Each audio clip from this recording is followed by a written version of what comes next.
नमस्कार जी, आपका क्या नाम है और आप कहाँ से हैं? सत साहिब जी, मेरा नाम राखी दासी है, जिला बिजनौर से। संत रामपाल जी महाराज जी के शरण में जुड़ने से पहले आप किसकी भक्ति किया करते थे? संत रामपाल जी महाराज जी से जुड़ने से पहले वही देवी देवते जो हम विष्णु जी की, शिव जी की पूजा थे, और कभी कभी कहीं घूमने चले जाते थे। बस यही भक्ति चल रही थी हमारी, जैसा किसी ने बताया था वैसे ही हम चले जाते थे। तो उस भक्ति को करने से क्या क्या लाभ हुए? मुझे लाभ हुआ था तो मुझे ऐसा कुछ पता नहीं, क्योंकि छोटी बच्ची थी उस टाइम, मुझे पता नहीं था क्या लाभ है क्या हानि है। बस कैसे किसी के साथ देखा देख चले जाते थे बस। तो संत रामपाल जी महाराज जी के शरण में कैसे आए आप? मगर जी जो मतलब हमारे गांव के थे, उन्होंने बताया था कि संत रामपाल जी महाराज अपने शास्त्रों के अनुसार ज्ञान बता रहे हैं। उन्होंने समझाया हमारे बड़े भाई को, तो उन्होंने भैया ने पूरा देखा और समझा। जब फिर परमात्मा की शरण उन्होंने ग्रहण करी, उसके बाद हम चल गए। तो संत रामपाल जी महाराज जी के जुड़ने के बाद कोई ना कोई आध्यात्मिक, शारीरिक या मानसिक लाभ होते हैं, आपको क्या लाभ प्राप्त हुए? हाँ भगत जी, मुझे बहुत ज़्यादा तबीयत खराब रहती थी। जब पहले मैंने संत रामपाल जी महाराज जी के शरण में नहीं थी, पहले मेरे दोनों गुर्दों में पथरी थी।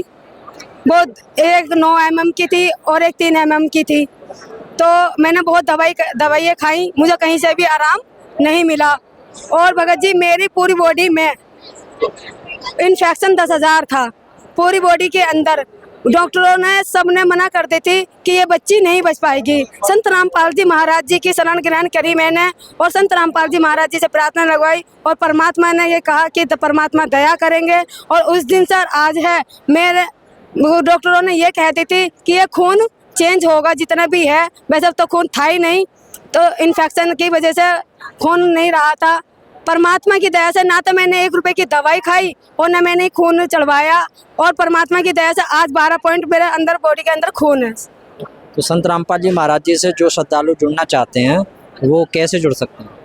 अनेक चैनलों पे संत रामपाल जी महाराज जी का सत्संग आता है, और आजकल सोशल मीडिया का है, ऐसे वो क्या मैं सोशल मीडिया से जुड़ते हैं, और ट्विटर पे भी देख सकते हैं आप, इंस्टाग्राम पे, फेसबुक पर। और शाम को साधना चैनल पर सत्संग आता है 7:30 से 8:30 बजे तक। तो और ज़्यादातर मैं ज्ञान गंगा पुस्तक की प्रचार करते हुए रहते हैं, तो ज्ञान गंगा पुस्तक के माध्यम से आप जुड़ सकते हैं संत रामपाल जी महाराज से। तो संत रामपाल जी महाराज जी से जो श्रद्धालु जुड़ जाते हैं, उसके बाद जैसे कल समारोह में, समागम में दहेज मुक्त शादियाँ हुई थी, तो वो दहेज लिया जाता है या वैसे ही दिखाया जाता है? नहीं, ये तो सही बात है, ना तो दहेज लेते हैं और ना ही देते हैं। संत रामपाल जी महाराज की शरण में ऐसा कुछ भी नहीं है। ये तो बहुत अच्छा परमात्मा के ने दया कर रखी है कि कोई भी बेटी अब आत्महत्या नहीं करेगी। क्योंकि पहले ऐसा होता था कि जो मतलब बेटियों को टॉर्चर करा जाता था कि दहेज लेकर आओ, किसी के माँ बाप है नहीं इतना देने लायक जो अपनी बेटी के लिए इतना दे सके, लेकिन टॉर्चर करते थे और बहन बेटियां आत्महत्या कर लेती थी। तो संत रामपाल जी महाराज जी के शरण में आकर बहन बेटियां और माँ बाप बहुत सुखी हैं। तो संत रामपाल जी महाराज जी से आप भी जुड़े हुए, क्या आप भी दहेज मुक्त शादियाँ करेंगे? जी, संत रामपाल जी महाराज की दया से, परमात्मा ने दया करी तो दहेज मुक्त शादी हम भी करेंगे।